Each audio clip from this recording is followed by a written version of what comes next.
근데 역주행은 또 약간 마케팅의 힘일 것 같아서. 아 근데 이게 마케팅 힘이라기보다는 힘? 안녕하세요. 남의 책에 오신 것을 환영합니다. 네, 저는 출판기획자 백지수입니다. 네, 출판 마케터 제이입니다. 저희 남의 책이 무럭무럭 성장해서 오늘 드디어 슈퍼셀럽을 모시게 됐습니다. 네. 소감이 어떠세요? 우선 전 약간 떨려요. 떨리세요? 원래 잘 안 떨었는데 오늘 좀 떨리고요. 무엇보다 얘기가 재밌게 될 것 같아가지고 떨림과 설렘과 기대로 왔습니다. 근데 그럴 법한 게 저희가 이제 둘 다 마케터 영업자잖아요. 드디어 이제 조금 같은 직군의 어떤 선배님을 모시게 돼가지고 저도 사실은 엄청 기대가 되더라고요. 기대, 네네. 네. 오늘 모시는 분 어떤 분인지 제이님이 설명을 좀. 근데 뭐 키워드로 제가 얘기했을 때 눈치채신 분 있다에 전 한 표고 약간 요즘에 출판사들이 마케팅 뭐 하나 독자에게 자신을 어떻게 알리는가 했을 때 딱 떠오르는 출판사와 동시에 캐릭터셔서 어차피 오늘 영상 보시는 분들은 저희가 궁금해서 오신 분들 아닐 것 저희는 같으니까 일단- 주인공 빨리 모셔보시죠. 네네. 미눔사에서 콘텐츠 마케팅을 담당하고 계시는 조아람 부장님 모셔보겠습니다. 어서오세요. 어서오세요. 아, 대선배니까 똑같이. 어서오세요. 대표님 할 때도 안 일어났는데 소개 좀 더 부탁드립니다. 안녕하세요. 저는 민서 마케팅팀에서 마케터로 일하고 있는 조아란이라고 합니다. 반갑습니다. 저는 이제 부장님을 처음 알게 된 게 사실 아버지한테 작은 출판사를 같이 운영하면서 뭔가 마케팅을 이렇게 해야 돼 라는 가이드를 잘 못 받아가지고 너무 답답하게 처음에 일을 하고 있는데 어떤 선배님이 유튜브에 나오셔가지고 출판 마케팅 브이로그 막 이런 거 하셔가지고 아 마케팅 이렇게 하는 거구나 배웠었어요. 괜찮으세요?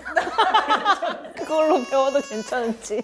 출판 마케팅을 오래 하셨는데 지금이 이제 첫 직장이신 건가요? 맞아요. 지금 미눔사가 저의 첫 직장이고 딱 3월에 입사해서 지금 촬영일 기준으로 딱 진짜 16년 차 딱 접어들었어요. 16년. 제 경력의 몇 배를 해야 될지 모르겠어요. 그러니까요. 그 이직 잣기로 소문난 출판계에서 그러니까요. 저만 해도 4번이 너무 신기해요. 그래서 저는 오히려 그게 부럽달까. 아닐걸요? 그래서 한 직장에 오래 계신 것도 신기하긴 한데 16년 전에 출판 마케터로 지원을 하신 거잖아요. 어떻게 하다가 출판 마케터를 고르신 그때도 일정 부분 무지했고 한편으로는 저 스스로를 좀 잘 알긴 했던 것 같아요. 왜냐면 출판사에 들어간다라고 하면은 보통은 편집자를 상상하잖아요. 그쵸, 맞아요. 근데 막연히 저는 출판사에 들어가고 싶긴 했는데 내 적성에 편집자는 안 맞을 것 같다. 아 이미 알았다. 그렇게 생각을 했어요. 그래가지고 당시에 완전 영업부로 불렸죠. 그쵸. 그 시절은 온라인 마케팅? 그쵸, 많지 않았죠. SNS랑 있었지만 카페 이런 거 하고 페이스북, 인스타그램, X 다 미눔사 계정 없었어요. 완전 영업으로 시작을 하셨겠네요. 완전 그러니까. 영업자로 시작을 했죠. 지역 서점에 수금하러 가. 아 이렇게 들으니까 약간 되게 아니 근데 세대 차이라뇨. 네. 근데 아무리 이제 새로운 흐름이 있는 시기에 이제 일을 시작하셨다고 하긴 해도 출판사에서 이 정도 일을 할 수 있나 하는 게 너무 많았어요. 뭐 예를 들면 그런 패밀리 데이 전 이런 것도 너무 재밌었지만 뭐 그때 하루키 때 음악 콘서트랑 출판사가 같이 기획하는 일들 워터프루프북 이런 것들은 아주 많은 프로젝트를 하신 입장에서 가장 기억에 남는 프로젝트가 있으시다면 진짜 다 너무 기억에 남는데 말씀 주신 것처럼 워터프루프북도 사실 마케터는 책을 기획하잖아요. 특히나 미눔사 구조에서는 책을 만들진 않고 기획에도 그렇게 깊이 관여하진 않는데 워터프루프북 같은 경우는 처음으로 이런 책을 만들어보자 먼저 제안을 해서 책이 나왔고 지금까지도 계속 여름 시즌이면 이제 대표한 상품으로 될 만큼 임팩트가 있었던 시리즈여서 IF 어워드 이런 데 상도 받고 디자인상도 받고 그래서 그리고 사실 책은 많이 팔려야 기억이 남잖아요. 맞아요. 성과로 기억하는 성과로 기억되니까 사실은 가장 또 기억에 남는 거는 스티브 잡스나 파리생 김지영. 이거는 진짜 잊을 수가 없는 책이죠. 그렇겠네요. 막 영화화되고 이런 과정에서 증세 중세하고 처음에 북토크 했을 때 15명 이렇게 모아놓고 시작했다 역주행한 책이란 말이에요. 파리생 김지영이. 컨텐츠적으로 누군가 막 조회수가 잘 나오고 그리고 뭐 우리 SNS에 팔로워가 느는 것도 중요한데 사실 출판 마케터한테 진짜 기쁨에 딱 맞닿아 있는 거는 책이 진짜 막 나가서 맞아요. 거기에 참여할 때 그리고 뭘 해도 막 반응이 좋고 그럴 때 진짜 기억에 많이 남는 것 같아요. 원래 책이 딱 냈을 때 잘 되면 기획, 마케팅 이런 다 이렇게 잘 맞아야 되는 거잖아요. 근데 역주행은 또 약간 마케팅의 힘일 것 같아서. 근데 이게 마케팅 힘이라기보다는 뭔가 더 천지신명의 힘? 우주에서 기운이. 우주에서 기운이 뭔가 뭐 추천도 유명하신 분들이 피칭을 해서 막 추천을 해주신다거나 아니면은 책을 원래 되게 잘 소개하는 플랫폼이 있는데 거기서 저희가 광고를 하지 않았는데도 너무 바이럴이 잘 된다고. 그러니까 이게 이상한 현상이에요. 최근에 민음사를 딱 알게 될 때는 사실은 민음사 TV거든요. 대부분 출판사가 유튜브를 하거든요. 맞아요. 대형 출판사 중에서는 저희가 늦게 시작한 편이었고 다들 채널이 있었어요. 그래서 어떻게 하고 있는지 이제 보고 어느 정도 예산을 쓰고 있다 이런 것도 듣고. 근데 사실 어렵잖아요. 영상 쪽은 완전 사람을 구하는 것부터 시작을 했었어야 돼가지고 대표님이 여러 가지로 압박을 하셨죠. 그러니까 근데 제 개인적으로 너무 유튜브에 중독돼 있었어요. 아, 스스로가. 막 눈이 시려가지고 눈물이 나는데도 계속 유튜브 보고 막 그랬단 말이에요. 눈물 흘리다가 보니까 계속 마케터로 일을 하려면 이게 망하든 성공하든 간에 한번 해봐야겠다. 그 당시에 이제 조건으로 걸었던 게 트레일러나 이런 거 안 만들고 그냥 정말 재미있는 거 한번 해보겠다. 채널 초반에 그래서 여러 가지 영상도 만들어보고 영상도 올려보고 여러 가지 테스트를 했는데 되게 놀랍게도 팬이 정말 많고 막 멋진 이야기를 해주시는 작가님들이 나온 영상보다 그냥 완전 초면인 저희 막내 편집자, 막내 마케터 이런 분들이 나와서 민음사 어떻게 들어왔다, 뭐 민음사에서 이런 일 한다 이런 거 하는 영상이 훨씬 잘 되는 거예요. 정체성이 돼서 운영하고 있는 거죠. 출판사들은 사실 콘텐츠가 많잖아요. 책을 가지고 할 수 있는 콘텐츠가 많으니까 거기에 매몰되기 쉬운데 그거를 한번 다른 방향으로 틀어서 생각하신 것도 대단하고. 출판사 유튜브 중에서는 라이벌이 없을 정도로 크잖아요. 저희 남의 책 그리고 많은 출판사들이 다 유튜브를 할 거잖아요. 이거만 해도 된다가 있을까요? 확실히 저는 유튜브를 하면서 많이 배운 거는 뭐냐면 계속 자연스러운 거 얘기하셨잖아요. 회의를 하거나 팀에서 운영하거나 이럴 때 진짜 그냥 재밌어서 깔깔대고 수다 떨면서 하는 얘기들이 기획이 되고 이런 경우 되게 많거든요. 그리고 이제 출연자를 섭외해서 어떤 코너를 하게 될까 이런 거 할 때도 출연자가 가지고 있는 게 뭔지 관심이 있는 게 뭔지를 파내서 될 수 있으면 숙제를 안 해와도 그 사람이 와서 얘기할 수 있도록. 이 모든 게 자연스러움이라는 키워드로 좀 연결되는 그쵸, 그쵸. 것 같아요. 그게 좀 전해져야 사람들도 편하게 보고 팬이 되고 그렇게 되는 것 같아요. 그 이번에 밀리의 서재의 민음사의 시그니처 세계의 문학 전집이 100종이 딱 들어왔어요. 그래서 여러분들 이제 민음사 세문전 시리즈를 밀리에서 다 보실 수 있는데 그 마케팅을 좀 하신 입장에서 혹시 어떤 좀 책 추천하시는지 좀 여쭤보고 싶었습니다.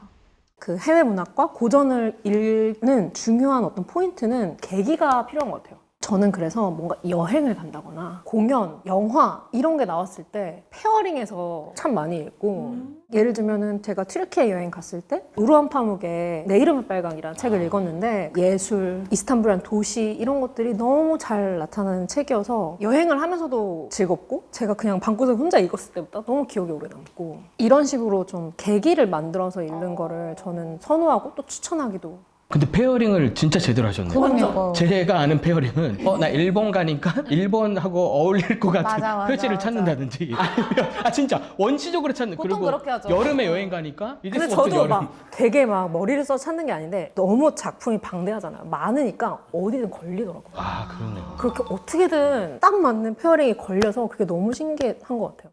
오늘 소개하고 싶은 두 책도 최근에 읽은 책입니다. 첫 번째는 여기 지금 종이책으로도 가져온 필경서 바틀비라는 책이에요. 줄거리는 되게 간단해요. 화자는 월스트리트에서 변호사, 사무실을 개업한 사장이고 중요한 문서 같은 걸 필사하는 필경사들이 일을 하고 있는데 뭔가 그 직원들이 하나하나 보면은 난점이 있어. 한 명은 아침에만 컨디션이 좋아. 오후가 되면 막 갑자기 막 피로해지는 건지 뭔지 막 컨디션 난조가 심하고 한 명은 오전에는 막 죽상인데 오후가 되면 정상이다. 둘이 합쳐야 하면 한 명이. 그래서 합쳐야 겨우 한 명인 거야. 근데 이 사장도 좋은 사람 컴플렉스가 있어서 어떻게 뭔가 뭐라고 말은 잘 못하고 근데 자꾸 사업이 확정되고 일이 더 해야 되는데 직원들이 약간 난점일 거니까 한 명을 더 뽑게 됩니다. 뽑게 된 새로운 신입이 바틀비라는 주인공인 거예요. 일을 시켜보니까 진짜 성실한 거야. 제일 일찍 출근하고 제일 늦게 퇴근하고 어느 날 급하게 뭔가 문서를 대조할 일이 있어서 잠깐 하던 일 내려놓고 대조하는 걸 좀 도와달라고 얘기를 해요. 근데 여기서부터 이제 비극이 시작돼요. 갑자기 믿었던 직원이 저는 그것을 하지 않는 편이 좋겠습니다.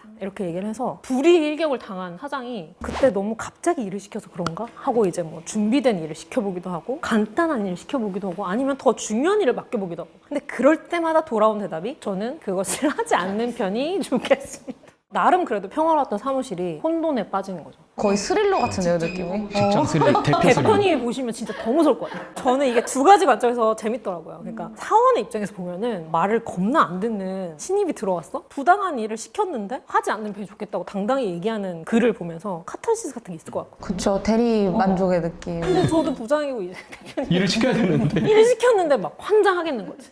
이런 식으로 도대체 이 바틀비는 도대체 무슨 생각으로 혹은 왜 이런 인간이 됐을까 하는 게 이제 이 소설의 아주 동력인 거죠. 그걸 보면. 마켓도 다르다. 저 당장 사서 읽고 너무 싶어요. 궁금하죠? 너무 궁금해요. 지금 밀리에서 밀리에서 바로 오픈해서 읽으실 수 있다. 바로. 두 번째 책은 어떤 거 가져오셨어요? 두 번째 책은 젊은 베르테르의 슬픔인데 이것도 줄거리는 이제 사실 되게 간단한 게 베르테르라는 젊은 청년이 임자가 있는 샤를로테라는 그 여주인공한테 걷잡을 수 없이 빠져들어서 고뇌를 하고 사랑한다 했다 좋아한다 했는데 막 안 받아주고 막 계속 그 주변에서 맴돌고 혼자 막 지쳐서 고향에 갔다가 다시 돌아와가지고 구애를 하고 그래도 사실 임자가 있으니까 어떻게 하겠어요. 그러니까 그런 어떤 고뇌, 딱 1년 정도 되는 폭풍 같은 고뇌의 시절 서간체로 이렇게 보여주는 작품인데 최근에 베르테르라는 뮤지컬이 오픈을 해서 마케터들 그런 일 되게 많이 하잖아요. 영화 뭐 이런 걸 하면은 같이 프로모션을 많이 하는데 초대를 해주셔서 저희 팀이 다 같이 갔어요 또. 뮤지컬의 특성상 막 음악이 나오고 하는데 그 대신에 막 많은 스토리들이 막 축약되잖아요. 그 내용이나 구성 자체는 되게 뭐랄까 익숙하다면 익숙한데 스토리의 어떤 디테일적인 부분들을 내가 책으로 또 읽어봐야겠다 생각이 들었어요. 저는 그 고전을 읽는 즐거움이 고전이 굉장히 옛날부터 어떤 이야기의 원형처럼 검증되고 이어져 내려온 이야기들이 많잖아요. 그러니까 저도 몰랐는데 샤를로테라는 그 여자 주인공의 이름이 이제 저희가 늘 알고 있는 롯데 창업주가 이 베르테르에 너무 감명을 받아서 회사 이름을 롯데로 지어야겠다. 이런 식으로 이야기뿐만 아니라 그냥 일상 속에 되게 모티브로 쓰이거나 아니면은 우리가 늘 소비하는 뭐 영화, 뭐 뮤지컬, 드라마 이런데 원형으로 혹은 모티브로 쓰이는 이런 이야기들이 고전에 굉장히 많아서 조금 깊이 있는 어떤 텍스트 읽기나 조금 더 맥락을 알고 싶다. 이런 어떤 소비를 넘어서 좀 문화를 잘 소화해보고 싶다라고 하는 욕심이 있다면 고전을 또 읽는 게 너무 중요한 것 같아요. 저도 그래서 늘 신압으로 읽어나가야겠다라는 생각이 많이 들어요.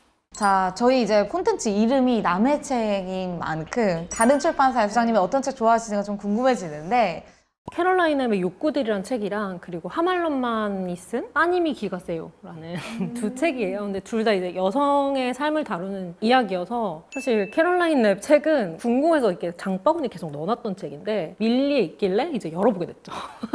밀리의 가장 숨기는 그런 거죠. 궁금했던 책 열어보기. 얼마 전에 제가 회사의 책상 정리를 되게 대대적으로 하다가 완전 신입 때 썼던 유물 같은 기록장 같은 거를 15년 거기에 보니까 제가 막 그날에 회사에서 뭐 먹었는지 그러니까 소름 돋았거든요. 이거를 10년 동안 얘가 이러고 있구나. 10몇 년 동안 내가 다이어트 했다 말았다 다이어트 한다 말았다 막. 내가 이 다이어트나 이 몸에 대해서 생각한 에너지를 하나도 여기다 안 쓰면은 어떤 일을 할 수 있었을까? 이런 생각을 되게 많이 하거든요.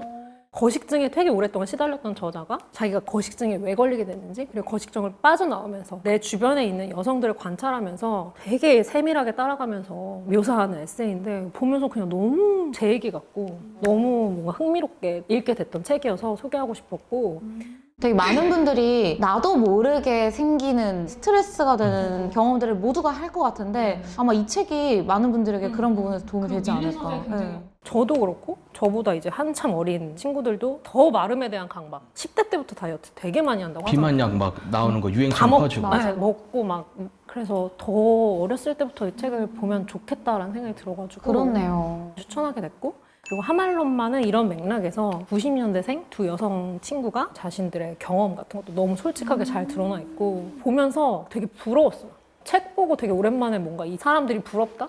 이런 생각을 했던 것 같아요. 그래서 따님이 기가 세요 책에서 가장 또 기억에 남는 구절이 더 많은 여성들이 자기처럼 새로운 일을 해나가는 거, 시너지를 만들어 나가는 그런 경험을 자기들처럼 새로운 어떤 메시지를 만들어가는 일을 더 많이 경험해봤으면 좋겠다라는 이야기가 나오는데 어떻게 살아야 되는지 이렇게 좀 다시 한번 생각해보는 그런 계기가 됐던 에세이여서 너무 좀 추천드립니다. 지금 추천해주신 두 권의 책은 밀리에 있으니까 여러분들 한번 가벼운 마음으로 열어봐도 되는 책일 것 같아요. 그래서 마음에 어떤 짐을 덜어놓을 수 있는 친구를 만날 수 있는 책이지 않을까 싶습니다. 네, 오늘 이렇게 재밌는 이야기 들려주셔서 너무 감사드리고요. 재미있으셨으면 우리 부장님이 확인하실 테니까 댓글로 많이 하트 남겨주세요. 오늘 함께 해주셔서 감사합니다. 네, 감사합니다.